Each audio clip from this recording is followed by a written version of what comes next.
அன்பு தமிழ் நெஞ்சங்களுக்கு வணக்கம். ஃபர்ஸ்ட் ஷோ நிகழ்ச்சிக்கு உங்களை அன்போடு வரவேற்கின்றேன். இன்றைய ஃபர்ஸ்ட் ஷோ நிகழ்ச்சியில் முதல் பக்கம் திரைப்படத்தின் திரை விமர்சனத்தை தெரிந்து கொள்ளப் போகிறோம். வாங்க நிகழ்ச்சிக்கு போவோம். கிரைம் த்ரில்லர் நாவல்களை எழுதுகின்ற பிரபல எழுத்தாளரின் மகன் நாட்டில் நடக்கின்ற கிரைம் சம்பவங்களை போலீஸ் கண்டுபிடிப்பதற்கு உதவுகிறான். அதுதான் இந்த படத்தின் கதை. கிரைம் த்ரில்லர் நாவல்களை எழுதுகின்ற பிரபல எழுத்தாளரின் மகன் நாயகன் வெற்றி. அவரை சென்னைக்கு மனிதம் பத்திரிகை அழைக்கிறது. எதற்காகனாக்க அந்த நாவலாசிரியர் பற்றி கட்டுரைகள் எழுதணும். அவர் மறைஞ்சிருப்பார், அவருடைய வரலாறை எழுதணும், இன்ட்ரெஸ்டிங்காக இருக்கும் அப்படின்னு அழைக்கிறாங்க.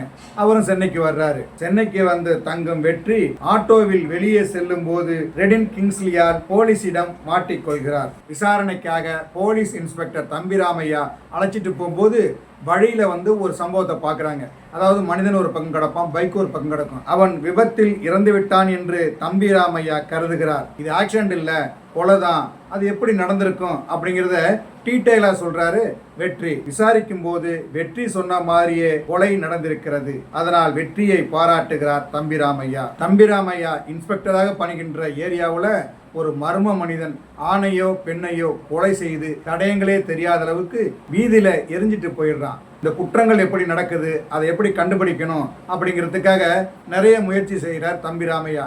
அதற்காக வெற்றியை பயன்படுத்துறாரு. ஏன்னா அவருடைய திறன் இவருக்கு தேவைப்படுது. அந்த தொடர் கொலைகளை செய்பவர் யார், எதற்காக இப்படி கொடுமையாக கொலை செய்கிறார், அவரை பிடிக்க வெற்றி எப்படியெல்லாம் உதவுகிறார் என்பதுதான் இந்த படத்தின் மீதி கதை.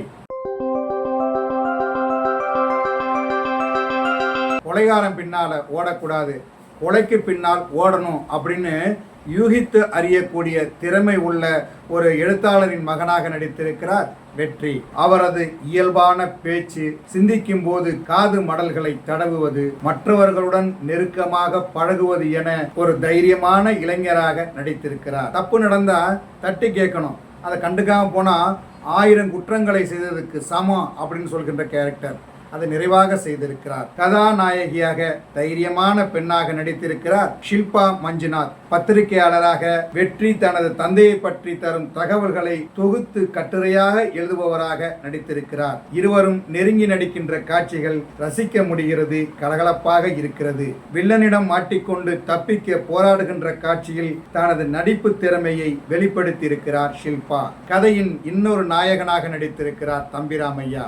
மகள் மீது அன்பு, மகளுக்கு நடந்த சித்திரவதையை அறிந்து கலங்குவது, காவல் நிலையத்தில் காமெடி செய்வது என எல்லா இடங்களிலும் அவரது சிறப்பான நடிப்பை வெளிப்படுத்தியிருக்கிறார். பயம், பதட்டம், கில்லாடி, கொலை செய்வதில் எக்ஸ்பீரியன்ஸ் உள்ள வில்லன் பாத்திரத்தில் நடித்திருக்கிறார் மகேஷ் தாஸ். கொடூரமான முகம், வில்லனாக பதைபதைக்க வைத்திருக்கிறார். பாடல் காட்சிகளில் நன்றாக நடனம் ஆடுகிறார். சண்டை காட்சிகளில் மிரட்டலாக நடித்திருக்கிறார். காதலிக்காக திருடன் வேடத்தில் நடித்திருக்கிறார் ரெடின் கிங்ஸ்லி. சில இடங்களில் சிரிக்க வைக்கிறார். தம்பிராமையாவின் மகள் வேடத்தில் நடித்திருப்பவர் அவரது நண்பராக வருபவர். நண்பனின் நண்பன் என படத்தில் பலர் நடித்திருக்கிறார்கள். எல்லோருமே படத்திற்கு பொருத்தமாக இருந்து தங்களுடைய சிறப்பை தந்திருக்கிறார்கள்.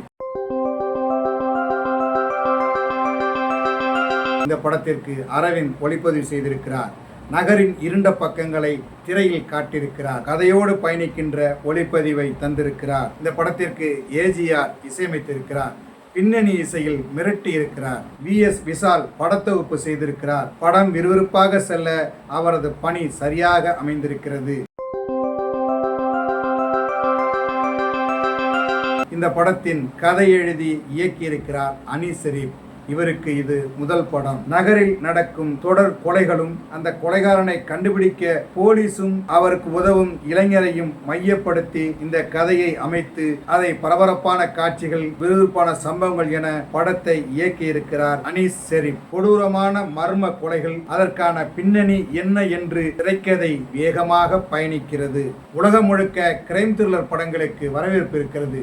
அதனால் நிறைய பேர் கிரைம் த்ரில்லர் படங்களை எடுக்கிறார்கள். அதில் ஒரு படமாகத்தான் இந்த முதல் பக்கம் அமைந்திருக்கிறது. கிரைம் த்ரில்லர் படங்களை விரும்பி பார்க்கும் ரசிகர்களுக்கு இந்த படம் ரொம்ப பிடிக்கும். என்ன நேயர்களே, முதல் பக்கம் திரைப்படத்தின் திரை விமர்சனத்தை தெரிந்து கொண்டீர்களா? சரி, தமிழ் தொலைக்காட்சியை தொடர்ந்து பாருங்கள். தமிழ் வலைக்காட்சியை லைக் பண்ணுங்கள், ஷேர் பண்ணுங்கள், கமெண்ட் பண்ணுங்கள், சப்ஸ்கிரைப் பண்ணுங்கள். தமிழ் வலைக்காட்சியின் புதிய அப்டேட்டுகள் உடனுக்குடன் உங்களுக்கு தெரிய வர அருகில் உள்ள பெல் பட்டனை மறக்காமல் அமுக்குங்க. கலை இலக்கியம் யாவும் மக்களுக்கு.